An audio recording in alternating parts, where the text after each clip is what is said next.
Hikayat Malim Deman merupakan hikayat yang berasal dari sastra Melayu klasik dan memiliki fungsi keindahan yang dominan sebagai cerita pelipur lara.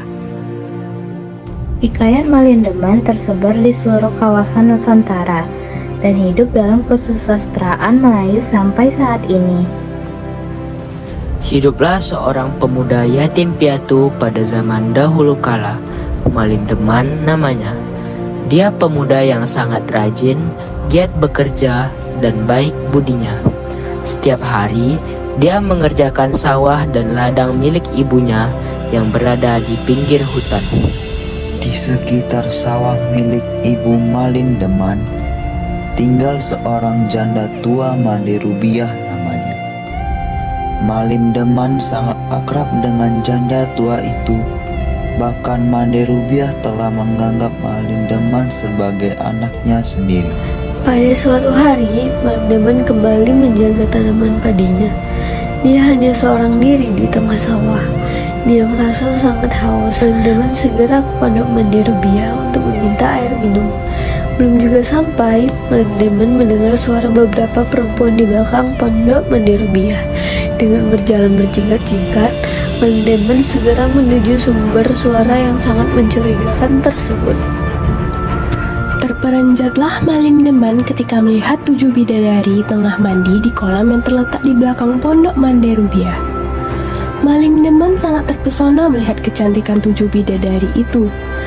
Menjelang waktu pagi datang, 7 bidadari itu berniat kembali ke kayangan. Namun salah satu bidadari, yakni bidadari bungsu, tidak dapat menemukan selendangnya. Karena matahari sebentar lagi terbit, 6 bidadari yang telah mendapatkan selendangnya dengan terpaksa meninggalkan adik bungsu mereka. Keenamnya menggunakan selendang mereka masing-masing untuk terbang kembali ke kayangan.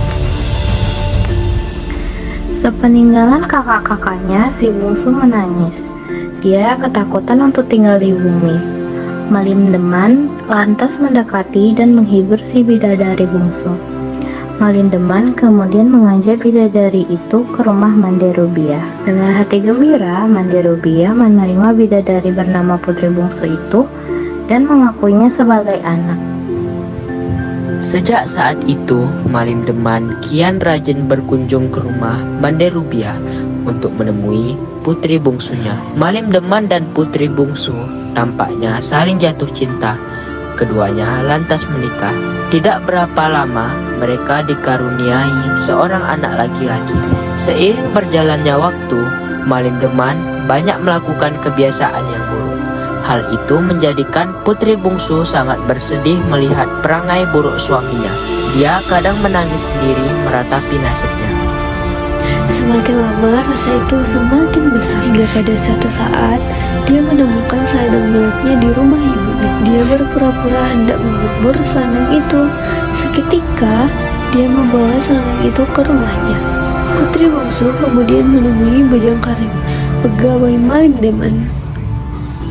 Putri bungsu berkata bahwa dia akan segera kembali ke kayangan membawa Sultan Duano, anak Malim Deman dan putri bungsu.